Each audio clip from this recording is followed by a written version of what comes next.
Here's the uncomfortable truth most people never want to hear. If you're middle class and you're doing everything you were told to do, you're probably still losing the money game. Not because you're lazy, not because you're bad with money, but because the rules you're playing by were never designed for you to win. Look, the middle class was handed a financial playbook decades ago and told it was responsible, safe, and smart. Go to school, get a stable job, buy a house, save what's left, avoid risk, pay everything on time, and if you do all that long enough, you'll be fine. The problem is, the math no longer works, and deep down, you already feel that tension every time you open your bank app. My name is Marcus, and I spend way too much time thinking about money, income, and how people actually build financial security. If you're someone who works hard, earns decent money, and still feels like you're one emergency away from stress, make sure to hit the subscribe button and give this video a thumbs up if this helps you out. Here's the real problem no one spells out clearly. The middle class doesn't struggle because they don't earn enough. They struggle because they follow rules that quietly drain their upside while locking in their downside. The system rewards predictability, not progress, and middle-class households are trained to optimize for stability at the expense of leverage. Think about this. The median household income in the U.S. is roughly $75,000 a year. On paper, that sounds solid. But after federal taxes, state taxes, payroll taxes, health insurance, and basic living costs, the average family is lucky to consistently save 5 to 7% of their income. That's about $3,000 to $5,000 a year if everything goes right. Now, here's where it gets really interesting. Most financial advice tells this household to focus on cutting lattes, skipping vacations, and squeezing another 1% into savings. But even if you doubled that savings rate, the long-term outcome barely changes. The gap between effort and reward is massive, and that's the part no one wants to admit. Let's walk through some simple math. If you save $5,000 a year and earn a generous 7% return, after 30 years, you end up with roughly $500,000. Sounds impressive until you adjust for inflation, healthcare costs, and the fact that retirement now lasts 25 to 30 years. That number shrinks fast. And that's assuming zero interruptions, no layoffs, no medical events, no helping family members, no economic shocks. Real life doesn't work like that. Here's what most people don't realize. The middle class is taught to play defense with money in a world that increasingly rewards offense. The rules emphasize preservation before multiplication, and by the time people realize the trade-off, decades have already passed. Rule number 1 that no one teaches the middle class is this: income growth matters more than savings rate in the first half of your financial life. And yet, almost all advice flips that priority. You're told to lock down your spending, automate your savings, and be grateful for incremental raises. The result is people spending enormous mental energy protecting small numbers instead of aggressively growing the number that actually matters. Look at it this way. If you earn $50,000 and save 10%, that's $5,000 a year. If you earn $80,000 and save 5%, that's $4,000 a year with far less lifestyle restriction. But more importantly, higher income creates optionality. It creates margin. It creates the ability to absorb shocks without panic. Savings alone does not do that early on. Now, you might be thinking, okay, but income growth isn't guaranteed.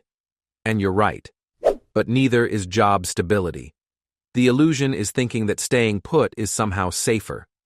In reality, the biggest income jumps most people ever get come from changing roles, changing companies, or building something on the side. The middle class is taught that loyalty equals security, when in practice, it often equals stagnation. Here's the psychological trap. Humans love certainty, even when it's slowly hurting them. A predictable paycheck feels safe, so we anchor to it. We fear volatility more than we fear erosion. But inflation doesn't feel dramatic. It's quiet. It shows up as groceries costing a little more, rent creeping up, insurance premiums jumping, and suddenly the same salary doesn't stretch the same way. Rule number 2 that never gets explained is that lifestyle inflation is not the enemy. Uncontrolled lifestyle inflation is. There's a difference, and confusing the two keeps people stuck. When income goes up, most advice says to freeze your lifestyle and funnel everything into savings. That sounds disciplined, but it often backfires. People feel deprived, then eventually snap and undo years of progress. What actually works better is intentional lifestyle expansion tied to income growth. When people allow themselves controlled upgrades, they stay motivated and avoid burnout. The middle class is told to treat money like a punishment system instead of a feedback system. Here's a simple example. If your income jumps by $20,000 and you allow yourself to spend $5,000 of it on improving your quality of life, while allocating the rest toward future flexibility, you're far more likely to stay consistent long-term. The problem isn't enjoying money. The problem is letting expenses rise without intention or leverage. This brings us to rule number 3, and this one makes people uncomfortable. Your house is not automatically a good investment. For the middle class, it's often a consumption asset disguised as wealth. Yes, owning a home can build equity, but equity you can't access without selling or borrowing against is not the same as liquidity or income. Let's say you buy a $400,000 home with 20% down. That's $80,000 tied up immediately. Then you add property taxes, maintenance, insurance, and interest. Over the first decade, the majority of your payment goes toward interest, not equity. Meanwhile, that same $80,000 could have been deployed toward income-producing assets or skill building that increases earning power. Now, before someone gets angry, this isn't saying never buy a house. It's saying the middle class is taught to treat homeownership as a universal milestone instead of a strategic decision. For some, it makes sense. For others, it quietly becomes the anchor that limits mobility, flexibility, and risk-taking for decades. Here's where it gets really interesting. The emotional weight of "I own a home" often masks the opportunity cost. People feel rich on paper, but live cash poor in reality. And because that house represents success in the middle-class narrative, questioning it feels like heresy. Rule number 4 that no one explains clearly is that debt is not binary. It's not simply good or bad. It's directional. The middle class is trained to fear all debt equally, which leads them to avoid leverage even when it could improve their long-term position, while simultaneously accepting expensive forms of debt without question. Credit cards at 20% interest are normalized. Car loans that stretch 6 or 7 years are normalized. But borrowing to increase earning capacity, mobility, or scalable income is framed as reckless. That inversion is devastating. Think about this. A $10,000 investment that increases your income by $5,000 a year pays for itself in 2 years. A $10,000 car upgrade that increases monthly payments by $300 costs you over $20,000 with interest and depreciation. One creates leverage, the other creates drag. The middle class is rarely taught how to tell the difference. Rule number 5 is about time, and this one is subtle. The middle class is encouraged to trade time for money for as long as possible and delay ownership of scalable assets. The promise is that someday, later, things will slow down, but later keeps moving. Here's the thing. When you're young, you have time and energy, but limited capital. When you're older, you might have more capital, but far less tolerance for risk and effort. Delaying ownership until someday often means missing the only window where experimentation is affordable. This isn't about quitting your job or taking reckless bets. It's about recognizing that small, imperfect action early has asymmetric upside compared to perfect action later. And yet the middle class is trained to wait until everything is secure before moving, which paradoxically keeps everything insecure.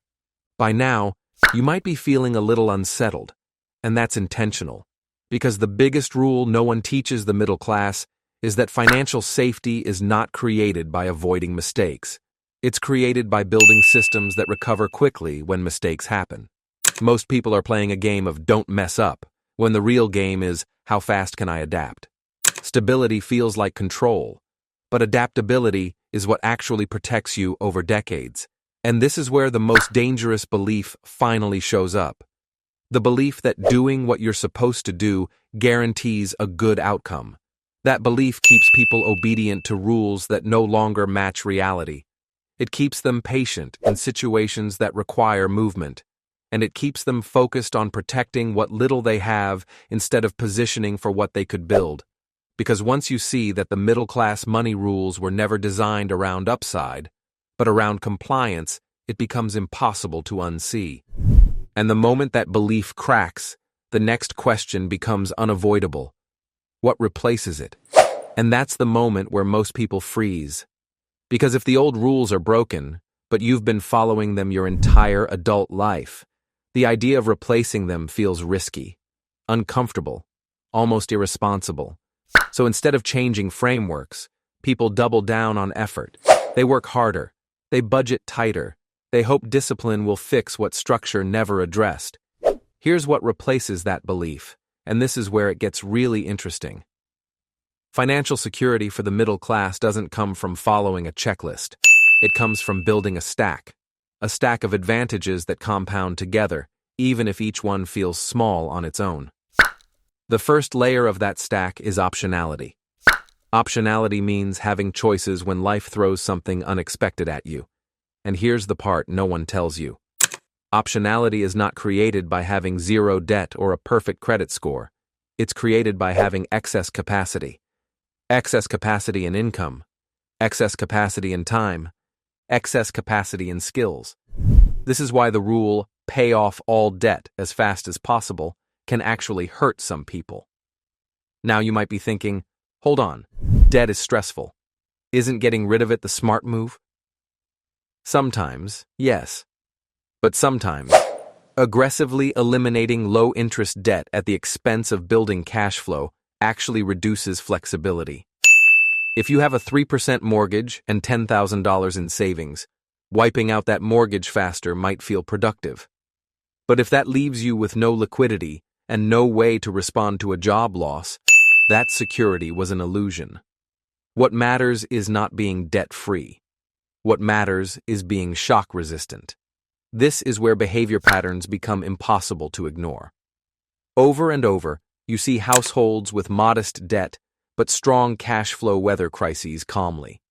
And you see households with no debt but fragile income unravel under pressure. The difference isn't morality, it's structure. The next layer of the stack is income diversity. The middle class is taught to think of income as a single stream, a paycheck, one employer, one role. But relying on one stream is the financial equivalent of standing on one leg and calling it balance. Income diversity doesn't mean juggling 5 jobs or burning yourself out.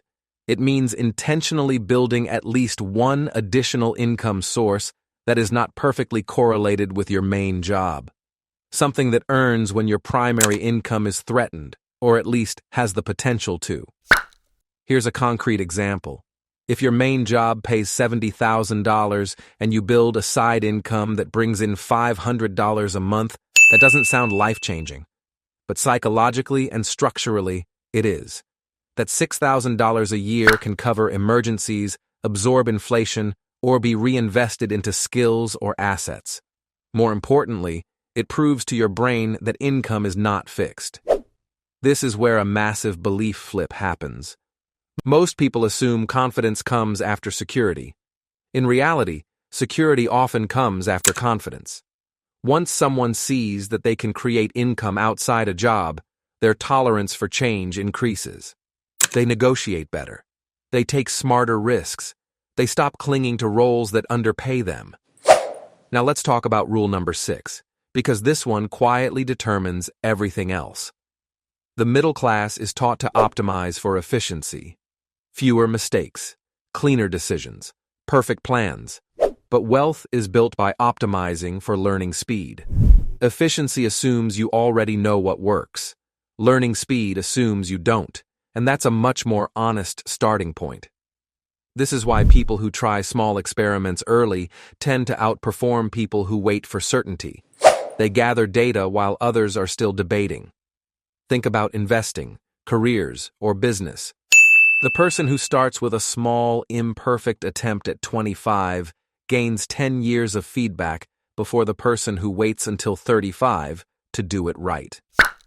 That feedback compounds faster than money ever could. Now, you might be thinking, okay, but mistakes are expensive. And that's true. But small mistakes early are cheaper than large mistakes late. The middle class is often so afraid of early errors that they unknowingly set themselves up for catastrophic ones later. This ties directly into rule number 7, and this one is the hardest to swallow. Your biggest financial risk is not losing money. It's locking yourself into a life with limited upside, a career with capped growth, a lifestyle that absorbs every raise, a schedule so full that there's no room to experiment. These don't feel dangerous because they're stable, but over decades, they are. Here's what most people don't realize. The middle class doesn't need to become aggressive investors or entrepreneurs to win. They need to become intentional architects of their financial systems. Systems that prioritize flexibility, learning, and leverage over appearances. Let's slow this down and make it practical, because theory without application doesn't change behavior. Here's a simple behavioral rule you can apply immediately. Every financial decision should be evaluated on 2 axes, not 1. Not just, does this reduce risk, but does this increase future options? If it only does one, be cautious. If it does neither, avoid it. Another concrete step you can take this month is to calculate your true savings rate, not just in dollars, but in months of freedom. How many months could you live if your income stopped tomorrow? 1 month? 3? 6? That number matters far more than your net worth at this stage. If it's less than 3, your priority is not optimization, it's resilience. This week, take 1 hour and audit your income ceiling. Ask yourself, if I did nothing different, where does my income realistically cap out in 5 years? If the answer makes you uncomfortable, that discomfort is data. It's pointing you toward a constraint that savings alone cannot fix. Before moving into the final stretch, it's worth saying this clearly. These patterns show up again and again. Different cities, different industries, different income levels. The people who build stability are not the ones who avoid every risk.